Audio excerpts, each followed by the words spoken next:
Good morning दोस्तों, एक बार फिर आपका कोर्स नट में स्वागत है।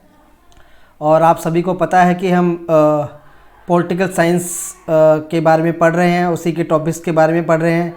पिछली कक्षा में हमने क्या पढ़ा था, क्या आप बता सकते हैं?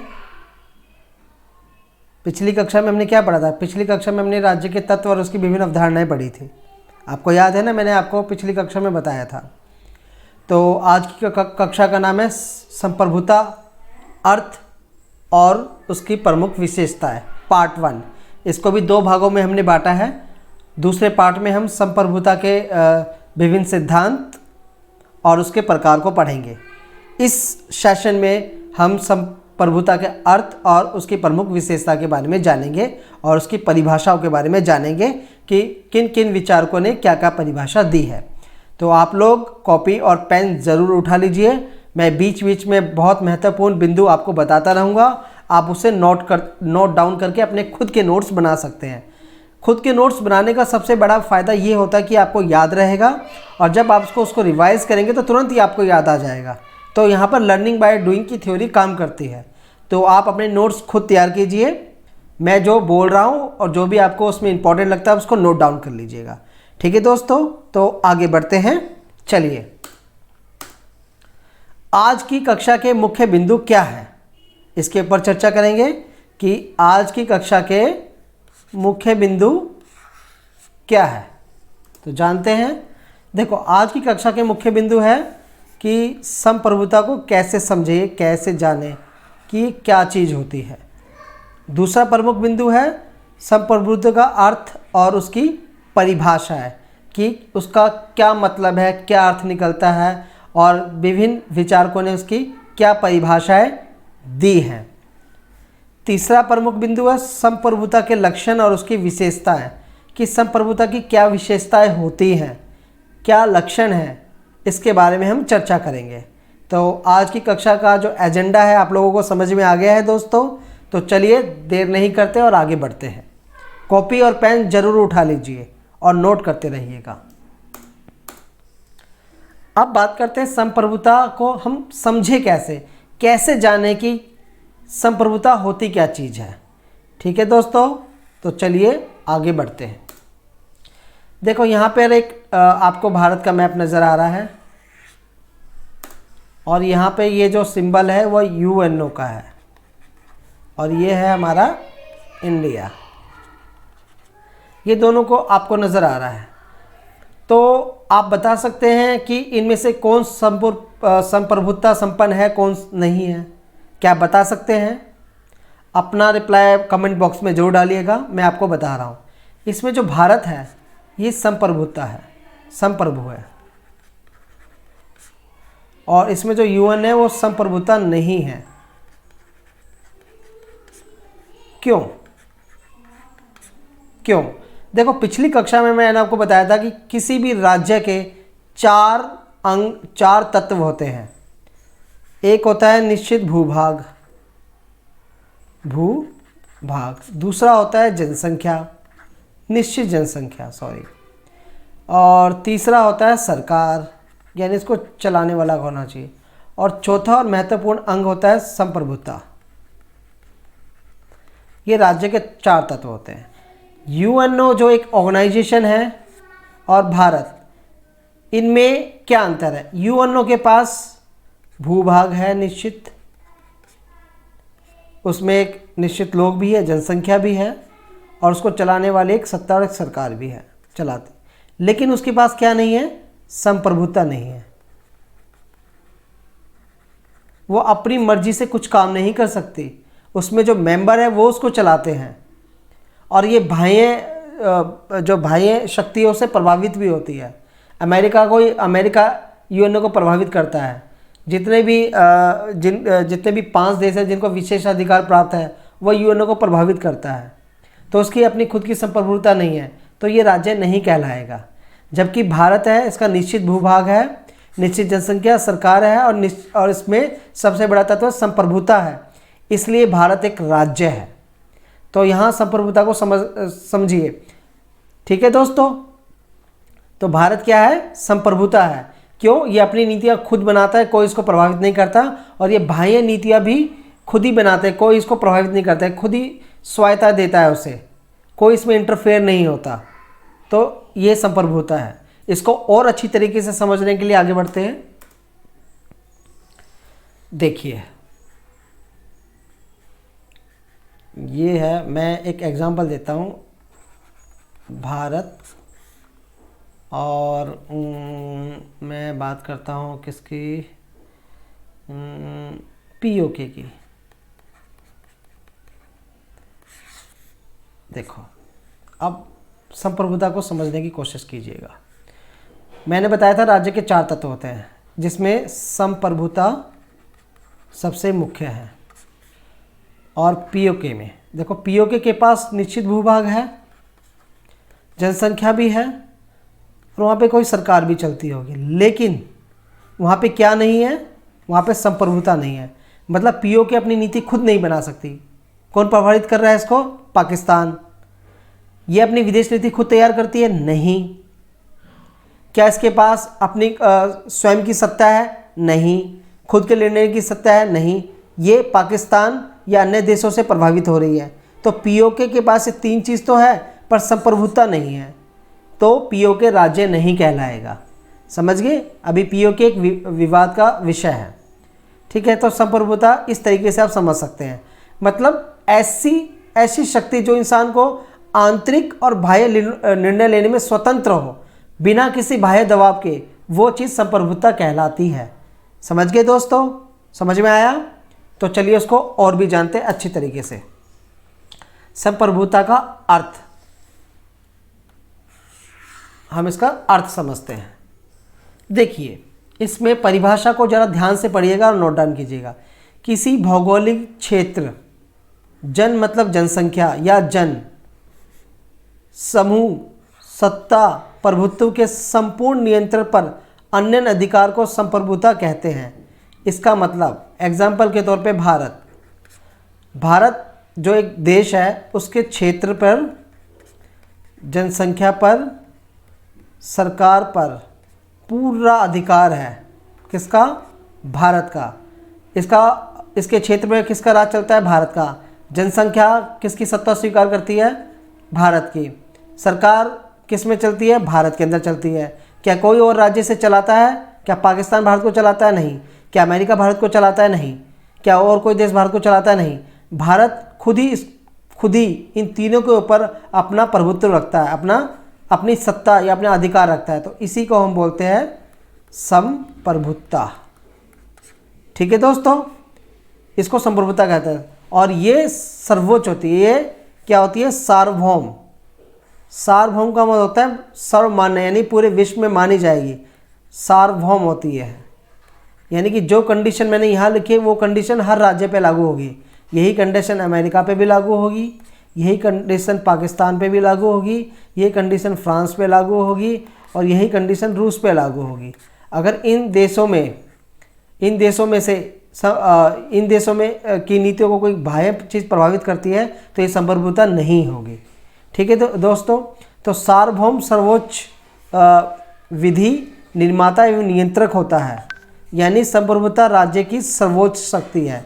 यानी भारत के पास ऐसी क्या चीज़ है जो पूरे भारत को चलाता है? वो है उसकी संप्रभुता। कोई इंटरफेयर नहीं कर सकता इसमें, ये चलाता है। इसी के अधीन पीएम भी, राष्ट्रपति भी, सरकार भी, जनसंख्या भी, भूभाग भी, हम सब लोग इस संप्रभुता के नीचे हैं और इसे स्वीकार करते हैं, इसकी सत्ता को स्वीकार करते हैं। ठीक है दोस्तों, चलिए आगे बढ़ते हैं। देखिए मैंने आपको समझाने के लिए यहाँ पे एक भारत का मैप दे दिया कि भारत का क्या है? एक निश्चित भूभाग है। दूसरा, इसकी एक निश्चित जनसंख्या है। तीसरा, इसकी एक सरकार है। चौथा, ये संप्रभुता संपन्न है, ये सर्वोपरि है, यानी कि इन तीनों चीज़ों के ऊपर क्या है? ये संप्रभुता है, जो इन तीनों पर राज करती है, सत्ता करती है, और बिना किसी इंटरफेयर के। तो यही संप्रभुता कहलाती है। ठीक है दोस्तों, चलिए आगे बढ़ते हैं। संप्रभुता को और कैसे जाने? देखिए इस शब्द, अपनी कॉपी पेन उठा लीजिए और शब्दों पे ध्यान दीजिए। संप्रभुता, जिसको इंग्लिश में बोलते हैं सर्वगिनिटी, शब्द की उत्पत्ति लैटिन भाषा शब्द के सुप्रहेंस से हुई, जिसका अभिप्राय सर्वोच्च होता है। इसका अभिप्राय क्या होता है? सर्वोच्च होता है। अर्थात राज्य की सर्वोच्चता को ही संप्रभुता की संज्ञा दी गई है। यानी राज्य की जो सर्वोच्च सत्ता होगी, सर्वोच्च जो सबसे ऊपर होगा, वो संप्रभुता होगा। आपने कई बार न्यूज चैनल में देखा होगा ना कि कोई भी इस देश हमें संप्रभुता को नहीं मिटा सकता। भारत संप्रभुता संपन्न है, भारत की संप्रभुता में हम आँच नहीं आने देंगे। जैसे कि चाइना बार बार इंटरफेयर कर रहा था हमारी ये आपने लेह लद्दाख वाला देखा था ना, कि वो हमारी ज़मीन पे कब्जा करना चाहता था, यानी कि हमारी संप्रभुता को चुनौती दे रहा था, जो सर्वसत्ता का। तो सब बार बार आपने ये शब्द सुना होगा। तो इस शब्द को सुनने का मेन कारण क्या था कि वो हमारी ज़मीन भूभाग पर अपना अधिकार जमाना चाहता था, जबकि राज किसका है? हमारा है। संप्रभुता किसकी है? भारत की है। ठीक है। तो हमारे जो रक्षा मंत्री है राजनाथ सिंह और जो हमारे होम मिनिस्टर है अमित शाह, उन्होंने बोल दिया कि भारत की संप्रभुता पर जो भी उंगली उठाएगा उसकी उंगली को वापस मोड़ दी जाएगी। तो भारत ने भी चाइना को पलट में जवाब दिया। ठीक है। सर्वप्रथम जो संप्रभुता शब्द का उपयोग किया था वो बोंदा जी ने किया था। ध्यान रखिएगा, किसने किया था? बोंदा जी ने सर्वप्रथम संप्रभुता शब्द का प्रयोग किया था। और बोंदा ने अपनी पुस्तक 6 books concerning the Republic state में संप्रभुता शब्द का प्रयोग किया तथा बोर्ड के अनुसार, बोर्ड ने क्या परिभाषा दी है? संप्रभुता नागरिकों तथा प्रजाजनों पर वह शक्ति है जिसे कानून का कोई नियंत्रण नहीं होता। ये कहना क्या चाह रहा है कि प्रभुत्ता नागरिकों तथा जो प्रजातंत्र है, प्रजाजनों पर वह शक्ति है जिस पर कानून का कोई नियंत्रण नहीं होता। यानी कि जो संप्रभुता है, कानून उससे नीचे है, कानून का इसके ऊपर कोई फर्क नहीं पड़ता। संप्रभुता ही है जो कानून को अपने लिए यूज़ करती है ताकि वो नागरिकों या लोगों या राज्य को नियंत्रित कर सके। ठीक है। इस परिभाषा से यह अर्थ निकला। चलिए आगे बढ़ते हैं दोस्तों। संप्रभुता की परिभाषा के बारे में जानते हैं। बोंदा ने, जिन्होंने पहली बार इस शब्द का प्रयोग किया था, बोंदा ने अपनी पुस्तक द 6 बुक्स ऑफ कॉमनवेल्थ, जो हमने पहले पढ़ा, 1576 में ऐसे संप्रभु के पक्ष में तर्क दिया जो खुद कानून बनाता है। जो खुद कानून बनाता है, तो संप्रभुता क्या है? पहले खुद कानून बनाता है और पर स्वयं को उन कानूनों के ऊपर रखता है। यानी कि मैंने पहले भी बताया, संप्रभुता सर्वोच्च है, इसके नीचे कानून है और बनाता भी यही है। इस विचार के मुताबिक कानून का अर्थ लोगों को संप्रभु के आदेश पर चलना, यानी इसके नीचे जो जनसंख्या है, अब ये संप्रभुता कानून के माध्यम से लोगों पे क्या रखती है? नियंत्रण रखती है। और जो भी इसका उल्लंघन करता है, संप्रभुता मतलब ये राज्य के माध्यम से इससे क्या देती है? दंड देती है। समझ गए? अगर आप अपने देश के विरोध में कुछ बोलेंगे तो जो भी राज्य तुरंत आपको कानून के जरिए दंड देगा, क्योंकि आप राज्य के अगेंस्ट में जा रहे हैं, उसके संप्रभुता पे उंगली उठा रहे हैं। अगर आपने देशद्रोह किया तो इस तरीके से हम चलते हैं। तो संप्रभु के आदेश पर चलना होता है। ठीक है। तो बोंदा ने ये अपनी परिभाषा में ये बताया। अब हॉब्स क्या कहते हैं? हॉब्स ने अपनी रचना लेवियाथन, जो कि 1651 में लिखी थी, उन्होंने कहा संप्रभुता के विचार व्याख्या प्राधिकार के संदर्भ में न करके सत्ता के संदर्भ में करते हैं। यानी हॉब्स कहते हैं कि जो संप्रभुता है वो सत्ता के संदर्भ में करते हैं। किसके? सत्ता के संदर्भ में करते हैं। और हॉब्स ने कहा संप्रभुता को दमनकारी सत्ता का पर एक अधिकार के रूप में परिभाषित करते हुए सिफारिश की है कि यह ताकत अकेले शासक के हाथ में होनी चाहिए। और ये कहते हैं कि संप्रभुता के अंदर नीचे ही सत्ता होती है और ये इसको सारी ताकत देता है इसको चलाने के लिए, और ये इसकी सिफारिश भी करता है। और ये कहता है कि सत्ता एक के हाथ में होनी चाहिए। अगर कई लोग इसके हाथ में सत्ता होगी तो संप्रभुता खोने का डर है, इसलिए सत्ता किसी एक के हाथ में होनी चाहिए। ये हॉब्स का ऐसा मानना है।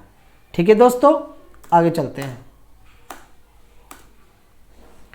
गार्नर ने क्या कहा है? गार्नर ने संप्रभुता की क्या परिभाषा दी है? संप्रभुता राज्य की एक ऐसी विशेषता है जिसके कारण वह अपनी इच्छा के अलावा अन्य किसी से भी सीमित नहीं होती। यानी कि ये जो संप्रभुता शब्द है ये अपनी इच्छा से चलती है, ना ही कानून इसे चलाता है, ना ही सत्ता इसे चलाती है और ना ही जनता इसे चलाती है, बल्कि संप्रभुता अपनी इच्छा से इसको और इसको चलाते हैं। और अगर इसके ऊपर कोई आंच आती है तो समझ लेना कि संप्रभुता संपन्न नहीं है। अगर मान लीजिए भारत में किसी ने आक्रमण कर दिया और वो अपना राज्य अपनी शासन चला रहा है तो वो संप्रभुता संपन्न नहीं होगा। समझ गए दोस्तों? विलोबी ने क्या इसकी परिभाषा दी है? संप्रभुता को राज्य की सर्वोच्च इच्छा माना है। यानी कि राज्य क्या है? मैंने राज्य की डेफिनेशन आपको बताई थी। इसकी सर्वोच्च इच्छा क्या है? संप्रभुता, क्योंकि इसके बिना किसी राज्य का कोई अस्तित्व नहीं है। गिलक्रास्ट ने इसे क्या परिभाषा दी कि ये सर्वोच्च शक्ति है। राज्य की सर्वोच्च शक्ति क्या है? संप्रभुता है। लास्की ने क्या बताया कि संप्रभुता के कारण राज्य अन्य सभी प्रकार के समुदायों से पृथक होता है। यानी कि संप्रभुता अलग चीज और बाकी पूरे राज्य की अलग चीज से अलग है। यही सब कुछ है और ये इन सबको चलाता है। तो इन परिभाषाओं से हमें एक ही बात समझ में आई कि संप्रभुता सर्वोच्च है और उससे परे कोई शक्ति नहीं है और बिना संप्रभुता के किसी भी राज्य की कल्पना नहीं की जा सकती। ठीक है दोस्तों, अब बात करते हैं संप्रभुता के लक्षण और इसकी विशेषताओं की। जैसे मोबाइल में बहुत सारे फीचर्स होते हैं वैसे संप्रभुता के भी लक्षण हैं, विशेषताएं हैं जो ये प्रकट करती हैं। नोट डाउन कीजिएगा, ये बहुत इंपॉर्टेंट है। देखिए, एक परिभाषाओं से तो हमें ये बात है कि जो संप्रभुता है वो सर्वोच्च होती है, इससे ऊपर कुछ भी नहीं है। ये पूर्णता है, ये अपने आप में पूर्ण है, इसे कोई पूर्ण नहीं कर सकता। जब तक कोई राज्य संप्रभुता नहीं होगी पूर्ण नहीं होगी। संप्रभुता के आने से ही पूर्णता आती है। सार्वभौमिकता यानी कि ये विश्वसनीय है। अगर कोई राज्य संप्रभु नहीं है तो विश्वसनीय नहीं होगा। जैसे 193 देश है ना, ये 193 देश संप्रभु है, तभी विश्वसनीयता है, तभी लोग इनको पूछते हैं। पीओके को कोई पूछता है क्यों? क्योंकि ये संप्रभुता नहीं है, तो ये राज्य भी नहीं है, तो ये सार्वभौमिक भी नहीं है। ठीक है दोस्तों, क्या यूपी बिहार को कोई पूछता है? नहीं, क्यों? क्योंकि ये संप्रभुता नहीं है। ठीक है, तो सार्वभौमिक। स्थायित्व तो है, मतलब ये स्थिर रहता है, इसे ख़त्म नहीं किया जा सकता, इसे बदला नहीं जा सकता। अद्वैतता मतलब क्या होता है? ये अपरिवर्तनशील है, इसे बदला नहीं जा सकता, ये ऐसे की ऐसी ही रहेगी और ना ही कोई इसे बदल सकता, तो ये परिवर्तनशील है। अविभाजितता मतलब इसको खंडित नहीं किया जा सकता कि आधी संप्रभुता तू ले ले, आधी मैं ले लूँ, आधी वो ले लो, आधे वो ले लो, ऐसा नहीं है। ये एक ही रहेगा, जिसके हाथ में होगा वही संपूर्ण राज्य चलाएगा और खुद वो संप्रभुता के अंडर में होगा। जैसे मान लीजिए अमेरिका का जो प्रेसिडेंट अभी ट्रंप है, क्या ट्रंप संप्रभुता सत्ता से ऊपर है? नहीं, वो उससे नीचे है। अगर वो संप्रभुता को ख़त्म करने की कोशिश करेगा तो संप्रभुता सत्ता के माध्यम से उसे ख़त्म कर देगी। ठीक है दोस्तों, तो ये इसे खंडित नहीं किया जा सकता। समझ में आ गया दोस्तों? अब बात करते हैं इसके और कुछ महत्वपूर्ण की संप्रभुता के बारे में। नोट डाउन कीजिएगा। ठीक है, देखो 17वीं शताब्दी में यूरोप में संप्रभुता की अवधारणा का जन्म हुआ। 17वीं शताब्दी में यूरोप में संप्रभुता की अवधारणा का जन्म हुआ। नोट डाउन कीजिएगा। ठीक है, और उस समय जो सत्ता थी वो किन के हाथों में थी? राजशाहियों। मैं इसके बैकग्राउंड के बारे में बता रहा हूँ। सॉरी, राजशाही, पोप, सामंत होता है कुछ कुलीन वर्ग का समूह, ये लोग राज करते थे, सत्ता इनके हाथ में थी। लेकिन और ये इनके हाथ में थी और ये लोग संप्रभुता से इनका ये लोग संप्रभुता को क्या मानते थे? ये मानते थे कि संपूर्ण और असीमित सत्ता होनी चाहिए। इनका मानना ये था। और संप्रभुता का मतलब भी यही होता है, संपूर्ण और असीमित सत्ता, यानी अपने आप में पूर्ण हो और अपने आप में ही अनलिमिटेड पावर हो। तो 19वीं सदी में आते आते इसकी जो परिभाषाएं हैं वो बदली, लेकिन इसका स्ट्रक्चर नहीं बदला। ये संपूर्ण और असीमित पहले भी थे और आज भी है। तो अब क्या हो गया, अब संप्रभुता के जो हम आगे प्रकार के बारे में बात करेंगे, एक तो विधिक संप्रभुता होती है और एक होती है राजनीतिक संप्रभुता। इसको हम आंतरिक भी बोलते हैं और इसको हम बाह्य भी बोलते हैं। इसके बारे में नेक्स्ट कक्षा में चर्चा करेंगे, अभी सिर्फ मैं आपको ब्रीफ में बता रहा हूँ। एक विधिक संप्रभुता होती है, आंतरिक यानी जो कानून के माध्यम से लोगों को नियंत्रित करती है, और एक राजनीतिक होती है जो बाहरी जो राजनीतिक व्यवस्था होती है उसे नियंत्रित करती है। ठीक है दोस्तों। हाँ, तो आंतरिक जो संप्रभुता होती है मैं उसके बारे में बता रहा था, यानी कि विधिक, ये राज्य के भीतर होने वाले सत्ता का बंटवारा होता है कि कौन क्या करेगा। और जो बाह्य होते हैं वो अंतर्राष्ट्रीय व्यवस्था के तहत राज्य के द्वारा एक स्वतंत्र स्वायत्त वजूद की तरह सक्रिय पाने की क्षमता का प्रदर्शन करता है। तो संप्रभुता के विभिन्न अवधारणाएं और उसके विभिन्न प्रकार हम नेक्स्ट कक्षा में पढ़ेंगे। ठीक है दोस्तों। तो संप्रभुता का मैंने आपको अर्थ समझाया। अगर आपको इसमें थोड़ा सा भी डाउट होगा तो मुझसे ज़रूर पूछेगा। अगर मैं एक सिंपल भाषा में बात करूं संप्रभुता की, तो एक मिनट रुकिए, मैं ज़रा इसको मिटा देता हूं।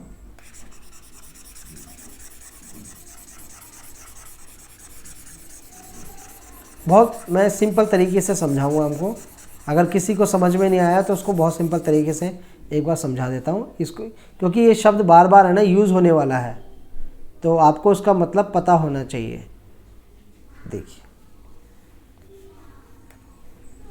ये मेरा घर है, ये एक पड़ोसी का घर है। इस घर में ए रहता है, इस घर में बी रहता है। इस घर के ए के अंडर में 3 लोग हैं और इस बी के अंदर में भी 3 लोग हैं। मैं समझा रहा हूँ आपको संप्रभुता क्या चीज़ होती है, इसका कॉन्सेप्ट समझा रहा हूँ। मेरे घर में सोमवार को चावल बनेगा, ये ए ने बोला। बी ने बोला मेरे घर में पूरी बनेगी। तो चावल बना और चावल बना और इन तीनों ने खाया। बी ने भी पूरी बनाई और इन तीनों ने खाई। अगले दिन इसने बोला मेरे घर में आलू बनेगा। इसने बोला मेरे घर में मटर बनेगा, लेकिन इसके घर में भी मटर बनना चाहिए। अब ये बी जो पड़ोसी है, ये इसको इंटरफेयर कर रहा है इसके अंदर। अब जैसे ही इसने इसके अंदर इंटरफेयर किया, इसने बोला नहीं, मैं आलू ही बनाऊंगा, आपकी बात नहीं मानूंगा। तो जो इसने बोला कि मैं आलू ही बनाऊंगा, ये मेरा घर है, मैं आपकी बात नहीं मानूंगा, ये शक्ति, यही बात संप्रभुता कहलाती है। खुद लेने की क्षमता सर्वोच्च है कि मेरे घर में मेरी ही चलेगी। अगर इसने प्रेशर डाला कि नहीं तू मटर बना, तो ये अपनी राजनीतिक सत्ता यानी अपनी सेना का प्रयोग करेगा और इस पर अटैक करेगा। दोनों के बीच में युद्ध होगा। किसको बचाने के लिए? संप्रभुता को बचाने के लिए। मैं इसकी बात क्यों मानूं? मेरा क्षेत्र है, मेरे लोग हैं, मेरी चलेगी, तू कौन होता है बीच में बोलने वाला? तो ये जो भावना, ये संप्रभुता है। और ये जो छोटे छोटे मैंने बताया, ये राज्य है, मतलब यूपी, ये बिहार, ये अमेरिका के मान लो न्यूयॉर्क, ये इस तरीके के हैं। समझ गए? तो ये बात अब मान लो अलग अलग देश है। अब ये जो ए है, इसके साथ जैसे मर्जी रिश्ते बनाए, ये है इसके साथ जैसे मर्जी रिश्ते बनाए, ये इसको इंटरफेयर नहीं कर सकते कि तू उसके साथ ऐसे व्यवहार कर। ये इसकी खुद की अपनी मर्जी होगी, ये इसकी खुद की अपनी मर्जी होगी। अगर ये इस पर प्रेशर डालेगा तो इसकी संप्रभुता इसको रोकेगी कि आप इंटरफेयर नहीं कर सकते, ये हमारा मामला है। तो आप बात को समझिए कि संप्रभुता क्या होगी। समझ में आया ना कि आपको स्वच्छंद या स्वतंत्र रूप से निर्णय लेने की क्षमता, चाहे वो आंतरिक हो चाहे वो बाह्य हो, बिना किसी दबाव के, वो संप्रभुता कहलाती है। ठीक है दोस्तों, मुझे आशा है कि आपको इसका अर्थ समझ में आ गया होगा। ये मैंने आपको बता दिया था। तो दोस्तों, आज हमने पढ़ा संप्रभुता का अर्थ, उसकी परिभाषाएं और उसकी विशेषताएं पढ़ी। ठीक है, मैंने आपको बताया था बीच बीच में आप पॉइंट को नोट डाउन भी करते रहिएगा, क्योंकि मैंने कुछ डेफिनेशन बताई थी, और जो एग्ज़ाम में डेफिनेशन डायरेक्ट पूछा जाता है, तो डेफिनेशन को याद रखिएगा। हॉब्स की, बोंदा की, गार्नस की, लास्की की, सब ने एक ही बात बोला है कि जो प्रभु सत्ता है वो सर्वोच्च होनी चाहिए। क्या होनी चाहिए? सर्वोच्च होनी चाहिए। उसकी सत्ता कैसी है? असीमित है, उससे ऊपर कौन है? कोई भी नहीं है। तो अगली कक्षा में हम संप्रभुता के प्रकार, एकलवादी, बहुलवादी और सिद्धांत, और एक चीज़ अवधारणा के बारे में बात करेंगे। देखो, पहली कक्षा में मैंने आपको अवधारणा के बारे में बताया था ना कि एक उदारवादी अवधारणा होती है, एक आधुनिक होती है, एक परंपरावादी होती है। अब ये सारी अवधारणाओं में, ये सारी अवधारणा, ये प्रभु सत्ता, ये लोग इनके बारे में क्या बोलते हैं, इसके बारे में पढ़ेंगे।